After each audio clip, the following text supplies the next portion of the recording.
You wake up to a blaring alarm, and you realize you have exactly 30 minutes before you need to leave for work. You want to shower, eat a warm breakfast, walk the dog, and maybe catch the news.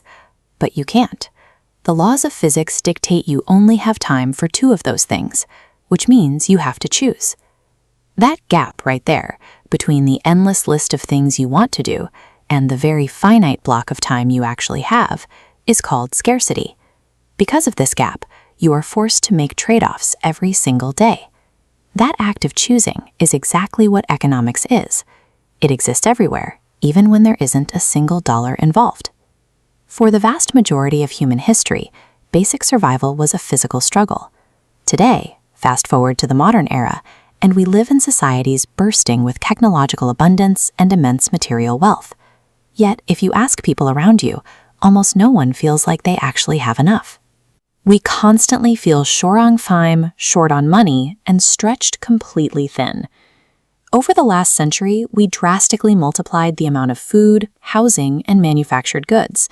But this massive increase in production hasn't made us feel more satisfied than our ancestors did. Increasing societal wealth has completely failed to resolve the problem of permanent human dissatisfaction. To understand why, we have to look at how human beings organize themselves. A farmer living in ancient Mesopotamia had to figure out how to stretch limited crops through a long winter. An urban planner in modern Manhattan has to figure out how to fit millions of commuters onto a crowded subway grid. The resources changed, but the underlying allocation problem is identical. Because we can't have everything, every society must answer three unavoidable questions. Number one, what do we produce? Do we devote our metal and labor to building heavy automobiles? Or do we redirect those limited raw materials to build vast fleets of bicycles instead? Choosing one usually means giving up the other. Question number two, how do we produce it? We have to decide if we extract energy using massive, labor-intensive coal machinery deep underground, or if we invest our capital into sprawling, high-tech solar arrays on city rooftops. The method matters just as much as the product. And finally, question number three, who gets it?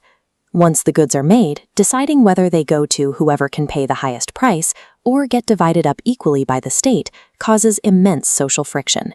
When people argue about capitalism, socialism, or any other economic framework, they are really just debating the mechanics of how a society answers those three exact questions.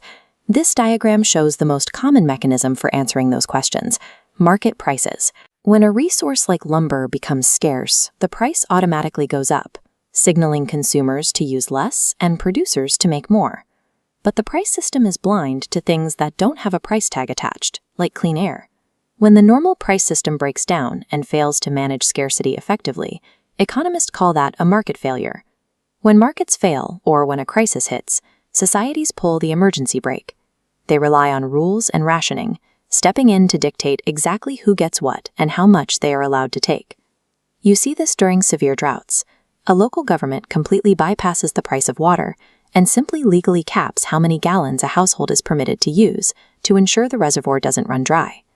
Almost every country on Earth relies on a messy, constantly shifting combination of automated prices and strict government rules to keep their populations functioning. So, if we have these incredibly complex systems of prices and rules to manage our resources, why do we still feel like we never have enough? The moment a society solves one scarcity problem, it automatically invents entirely new layers of desire. This illustrates relative scarcity. A century ago, securing calories was the struggle. Today, that baseline is met, shifting our wants to internet, housing, and healthcare. As resource capacity grows, our wants grow faster. The finish line always moves away.